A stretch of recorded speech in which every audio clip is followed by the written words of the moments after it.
what contentment means, and the subtitle even on the screen here is God enough, and maybe helping us to see, at least for me going through studying, helping me to see areas where maybe I think I'm content, and maybe that I'm, my contentment is maybe misplaced or even a little prideful in where my contentment is, and maybe being content on the things that I'm in charge of and in control of, and not necessarily content with what God has given me or not given me in those areas. So for me it's a challenge. So hopefully it's a challenge to you, and hopefully you can give an honest look at your heart and where you're at and your view of God, and is God enough for you in every situation. So Philippians chapter 4, I'm going to read a couple verses and then we'll come back and forth to it, so you can stay here. And you're familiar with Philippians and joy. That's usually a lot of times what is taught about or preached on in Philippians is joy, and that is very true. Verse 4 says, rejoice in the Lord always. And again, I say rejoice. And so for us talking about contentment, thinking of the word always, right? All the time, rejoicing, be happy, be content, all the time in the Lord, and how that applies. And I mean, let's be honest with ourselves. We're not always happy, right? We're not always joyful. We can be complainers, murmurers. We can be discontent pretty quickly and very easily, even though we have plentiful of things and stuff, and even health, and we have stuff, but also often we find ourselves complaining. At least I do. Jump down to verse number 11. We'll read that right now as well. It says, and again, this is Paul, and he's in prison at this time. If you think about that, not that I speak in respect of want, for I have learned in whatsoever state I am therewith to be content. So this week we're talking about the where, being content. And we'll go through the definitions again. Strong's Concordance says to avail, be satisfactory, be content, be enough, suffice, be sufficient. And I kind of highlighted a couple specifics here in these. Webster says literally held, contained within limits, hence quiet, not disturbed, having a mind at peace, easy, satisfied, so as to not repine, object, or oppose. So the idea of contentment, and in applying this to your life, applying this to the where or the situations, as Paul says here, I've learned in whatsoever state I am. In other words, in any circumstance that I've happened to find myself in my life, good, and we'll read those verses here in a minute, good situations and bad situations, and everywhere in between, that in those moments to be content. And he's learned that. It's not something that comes natural. He's had to have been taught. He's had to have made choices and decisions to come to that place where he is content regardless of what circumstance he's in. And so going through lesson 3, understanding the boundaries. So what is it? What are those boundaries that once we step outside them, no longer are we content? What happens? What areas? What circumstances? What bad things can happen in our life? What trials can come our way? What unfair circumstances that maybe we had no control over or desire to be in can come into our life that move us beyond the boundaries of where we would be content within? So if we're content as long as our situation is this way, as long as our bank account's this way, my health is this way, the relationships are within these parameters, then I consider myself content. But once those things veer outside the parameters, maybe you haven't even necessarily thought specifically, intentionally, you have parameters. But when you just have a bad day, when you're in a bad mood, when things don't go as planned, when you wake up and you're out of toothpaste, or you go to start the car and you have a flat tire, or someone doesn't show up to work that's supposed to be there, or someone's late, or someone cuts you off on the way to work, those tiny little things that just start to put you outside your parameters of really being content. It happens to us every day. And some days are worse than others. Some days they're small things and they don't add up, so it doesn't put us outside those boundaries. Other days, they just seem to pile up and we're way outside the boundaries really early within the day, and it can just affect our day. We can be in a bad mood. We can be grouchy. We can be short. We can be, even mean and rude to those around us. Understanding when those situations happen and those circumstances come to our life, are we aware enough and self-aware enough to realize that we are acting in a way that we are acting discontented, and we're complaining. We are not happy with our circumstances and situations. And all these things we're talking about here are little minute things that add up. But what about when they're actual big serious things, right? When there's a health issue you don't know how to fix, or a health problem with a relative that's terminal. And there's nothing, you're out, it's outside the boundaries, and there's no coming back into the boundaries unless God miraculously does something. How are we to live and be content in those circumstances? Right? Paul, he's in prison in this moment, right? And he knows at some point in his life that he's not getting out. Maybe this stint he'll get out of prison, but we know how his life ended up looking back. At some point he goes into prison, he never gets out alive.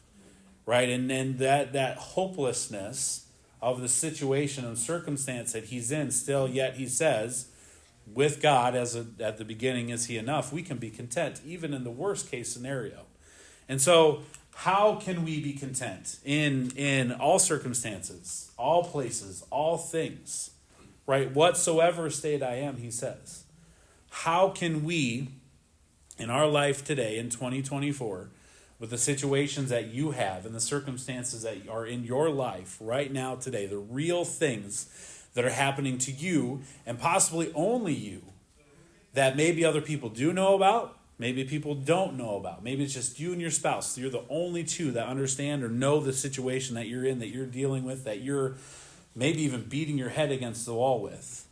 And you're trying to figure out anything under your own power, under your own wisdom and thoughts and manipulations, and trying to make it work or trying to get through these things.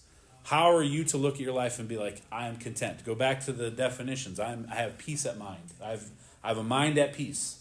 I'm quiet. I'm satisfied. What I have, even in this bad situation, is good enough for me to be content. If we're honest with ourselves, if I'm honest with myself, when those things happen, I'm not content. I'm upset. I'm frustrated. I'm angry. I'm hurt. I'm sad. I'm despondent. I'm depressed. I have no hope, right? When those situations come, it's very hard to continue on and be content. But Paul says that we can be content, no matter what state, no matter circumstance we're in. The problem I think we have, or at least the problem I have, is that I look at how can I be content in these bad situations? And I think for some purpose or some reason, I can get there. And so I feel bad about myself if I can't. I'm not content. I find myself despairing. I find myself angry. I find myself frustrated. And I look at myself and I say, what's wrong with you? You know God's enough. Why can't you be content? But it's because I'm trying to be content in my own power. And the problem is you cannot. Right? We cannot be content just by gritting our teeth and bearing it. Just by, I'll push through. Or I'll think about a certain thing. I'll have positive thoughts. Whatever fill in the blank thing you want to do, that you or we are going to muster through the bad situations and be content. It doesn't work that way. Right? Paul tells us, he says that he's learned in whatsoever state he's in. And if we continue down to verse number 12 and through 13 here, it says, I know both how to be abased and I know how to abound. So when things are really bad, he can be content. When things are really good, he can be content. Everywhere and in all things, I am instructed, and that goes back to being learned, I am instructed both to be full and to be hungry, both to abound and to suffer need. So in the best of times and the worst of times, he has learned, he's been instructed, the Holy Spirit has helped him how to be content. Verse 13, and everyone knows this verse, it's preached on, it's used for many things, and I don't think we can use it for many things, but it's in regards to contentment. Verse 13, the context is contentment. I can do all things through Christ, which strengtheneth me. So you cannot make yourself content. You cannot just have a positive attitude and just decide to be content. Now, you can make choices that lead you down the path, but really what you need is we need the Lord to help us. We need the Lord to help us in understanding who he is and what he can do for us will give us the foundation of what contentment is. To have a mind at peace, to be quiet, knowing who he is and knowing that he is enough will mean, and no matter what state you're in, you still have him. And he doesn't change. Even when things are great and we have contentment, when nothing is going wrong, our health is great, enough money in the bank, the bills are paid, everyone's happy, you can sigh of relief at night when you go to bed, you have no things keeping you up at night, and we're like, I'm content with life. God is the same then when all those things aren't there, and it's completely opposite. God is still God, and God is still him in those moments. So contentment is a thing that is learned. It's a thing that is you have to be instructed in, and it's a thing that only the Lord can help you attain. And that means your relationship with him has to be real. Because if we're just trying to do it on our own and we don't have a relationship with him and the Holy Spirit helping us to be content, we're going to miss it. And we're going to have bad days. And we're human. We are going to make mistakes, and that's understandable. But our overall perspective and understanding ourselves, we need to know we need him to help us through those things. So the where, contentment, it's not a one-time lesson. Right? It's not like, okay, I came through this difficult situation in my life and I realized, I figured out how to be content, right? When we come through bad times and trials and you come out the other end and you can look back and you can see God using those things to help grow you or help you learn or increase your faith, you can look back at those things and say, okay, I now know how to be content. But then if something else comes into your life, which is inevitably going to happen, then it's like, oh, I'm brand new student again. I have to learn all these lessons all over again. It's not a one-time lesson. It's in every situation, right? As Paul is saying, everywhere, everything. So it's not a one-time lesson. And surrender, and you do have to surrender. If you're going to be content, you have to surrender to him. And the situation or circumstance you may be in, realizing I have no control. I cannot change. There's nothing within me that will change the circumstance or situation. And so when you realize that and then you surrender to his knowledge, to his understanding, to his purpose and his plan, you can kind of let go of having to figure it all out and hold on to it and manipulate it and make it work. You can let those things go and allow him to be in control. And when you surrender that to him, that contentment can come and fill that place where you let go of all you trying to do everything and manipulate and make things happen. But that doesn't just happen one time either.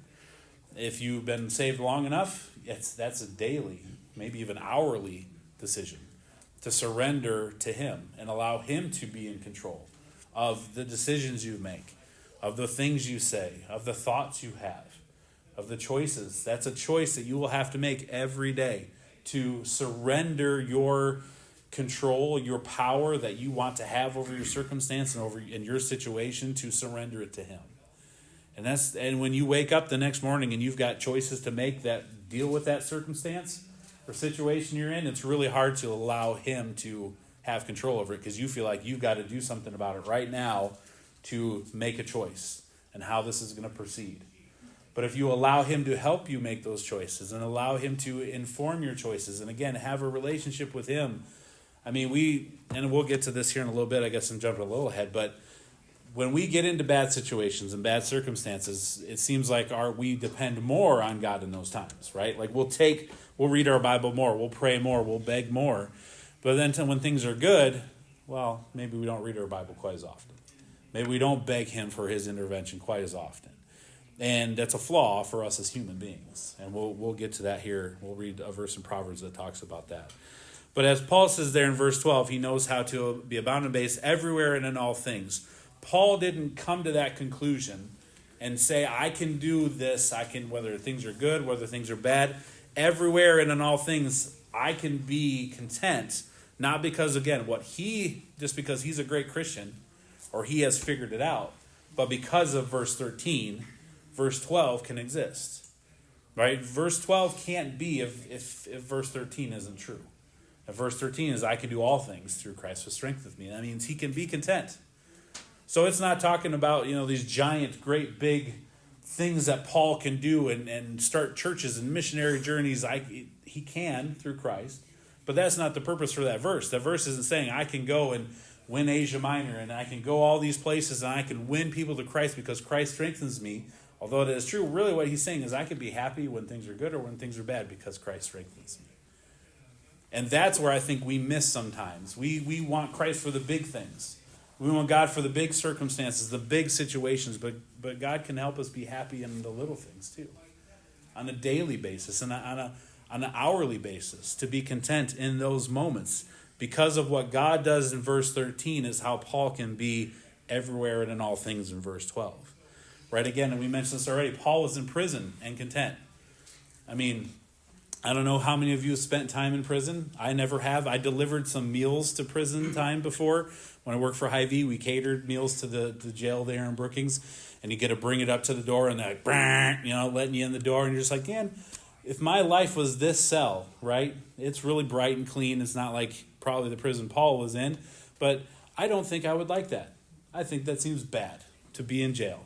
Now, a lot of those people were there from choices that they've done that led them to those places.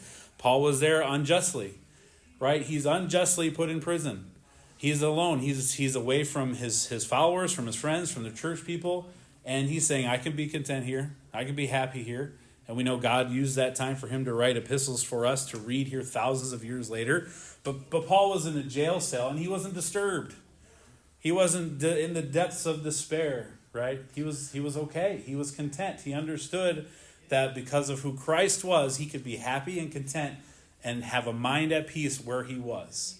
So how come we struggle in the areas that we're in life, not behind a prison cell, in prison bars, and we cannot be content with the things that we have and in every situation we are in? It's because God is not enough. I mean, if we're honest, it's because God's not enough. And that's why I can't be content when the situation's bad for me, because God's not enough for me. And I have to be honest about that. I have to be honest with myself, but I can't be like, yes, God is enough for me. I want him to be.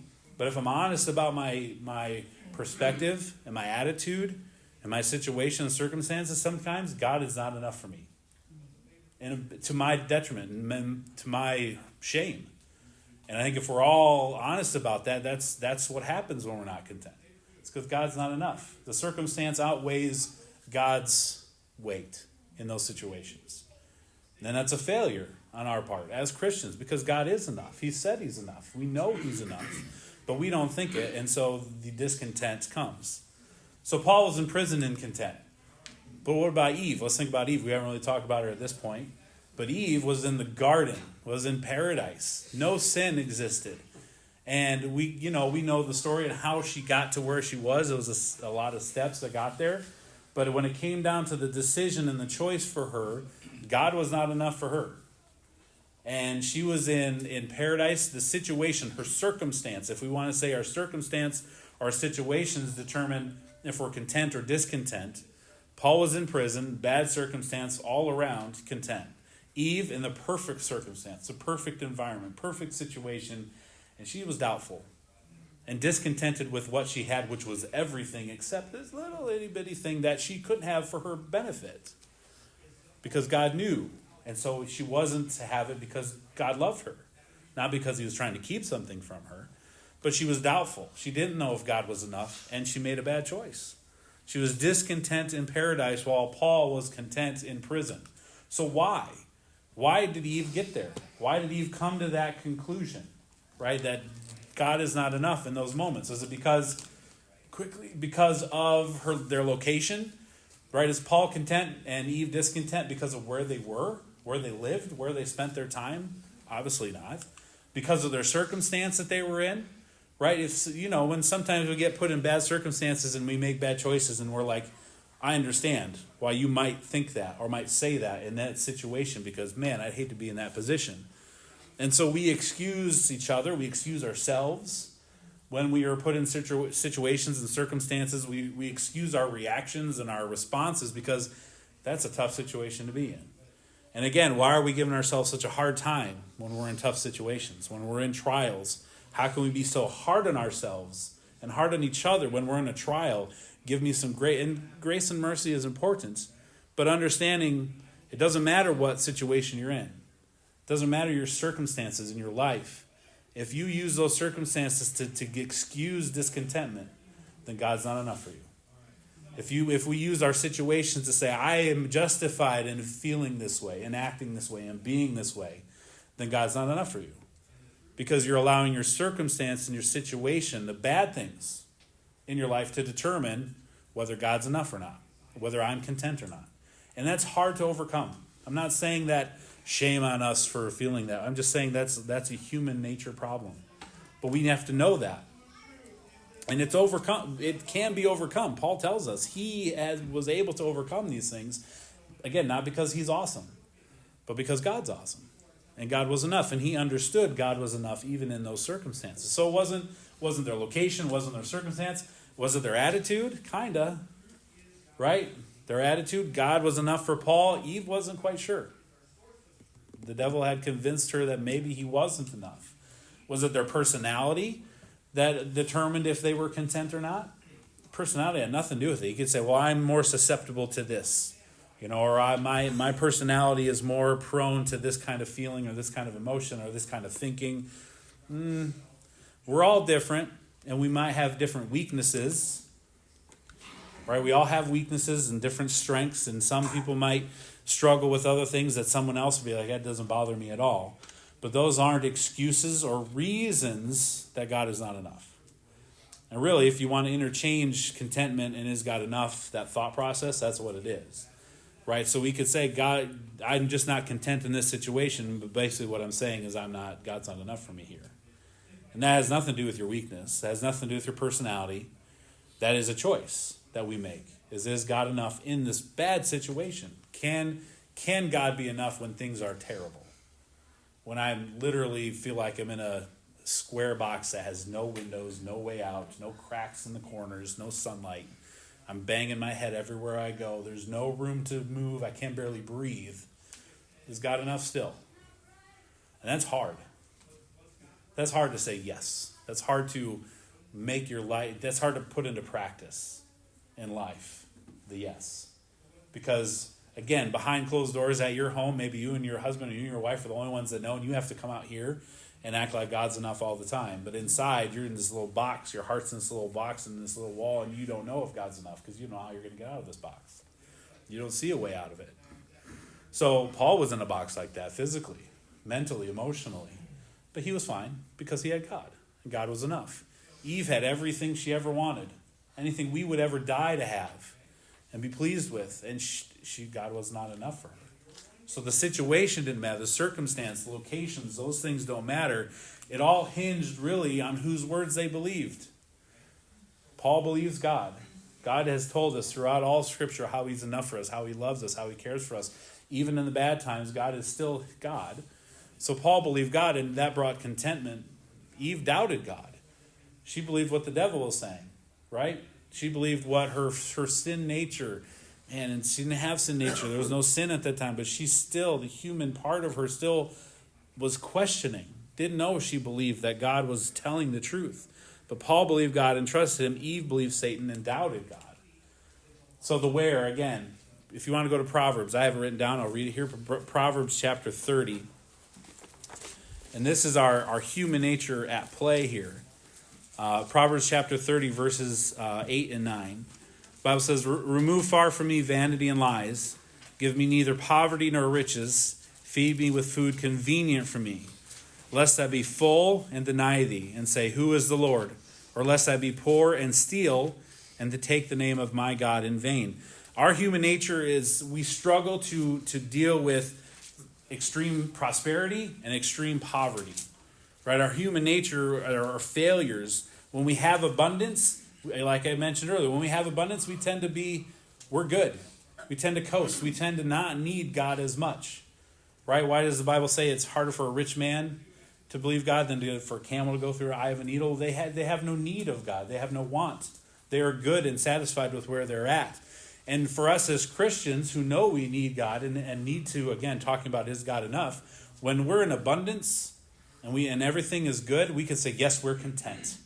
But we're really not content, peace of mind and at ease and sufficient. What we're saying is we are to the point where we're satisfied with all this extra. But if you take this away, I'm not actually content.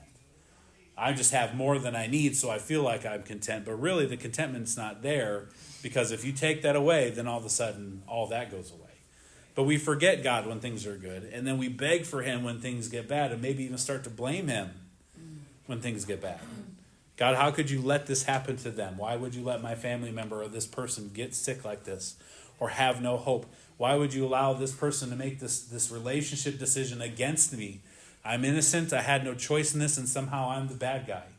God, why would you allow that to happen? Why would you allow these things to come into my life and we start to blame God for the bad things that happen to us and the bad circumstances that we're in?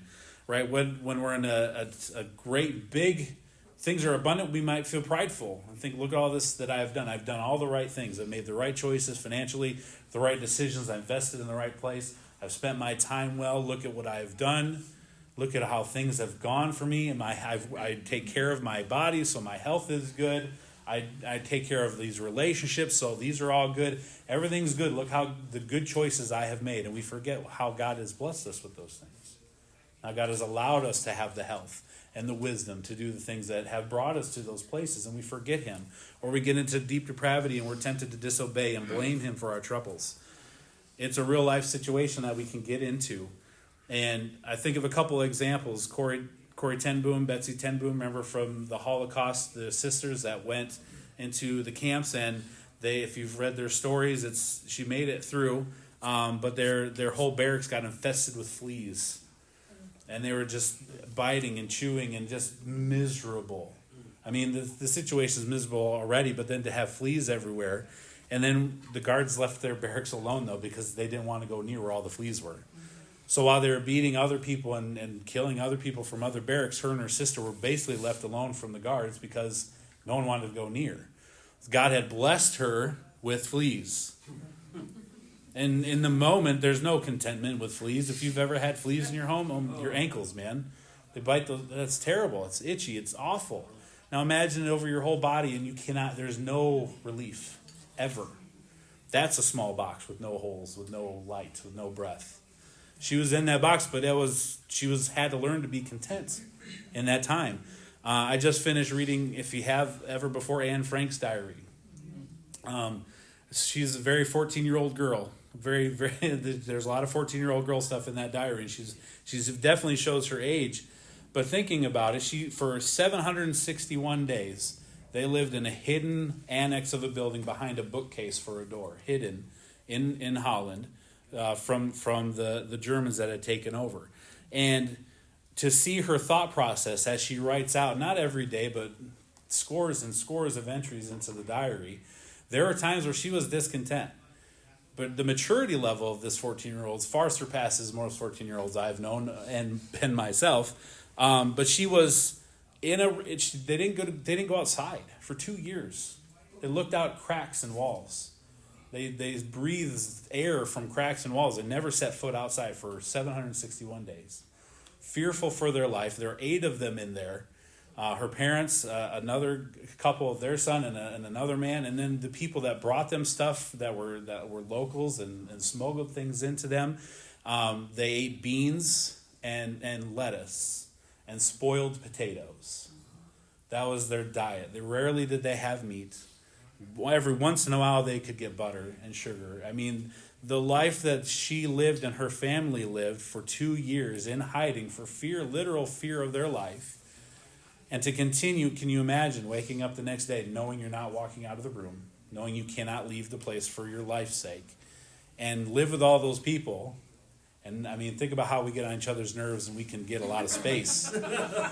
Imagine having no space.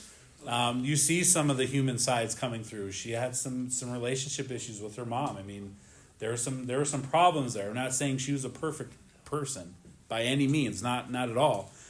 But she always came back to understanding that some people had it worse. Some people were in the camp. She knew that if they got caught, they were going to a concentration camp. It was a knowledge. It was common fact. They knew it. It wasn't like other places in the world where they weren't aware or wanted to pretend they weren't aware. They knew what would happen. And the thankfulness and contentment that she had in some of those diary entries, I don't know that I could do. I don't know that I could be content in those situations. With literal they hoped for British invasion for years. They had a radio. They had a radio, Eric, that they listened to, right? To hear Churchill come on and to hear all the other leaders that they just broadcast. But they knew they were so far away from help that they had often no hope. And yet they made it through. They were content with the beans and the spoiled potatoes.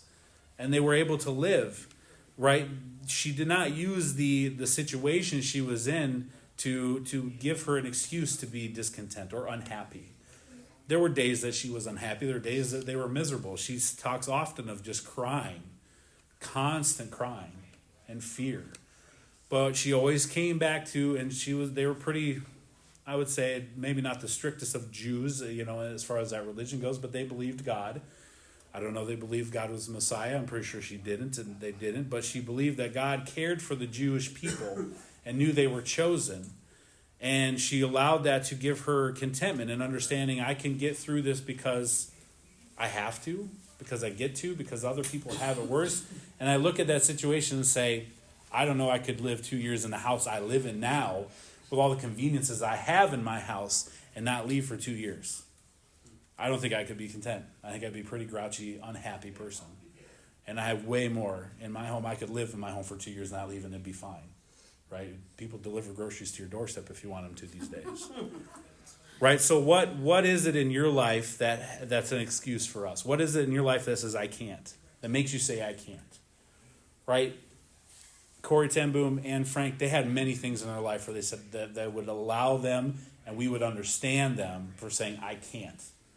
Right? I can't be content. I can't be happy. It's impossible.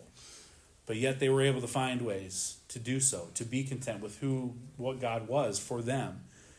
What is in your life right now that has you saying, I can't?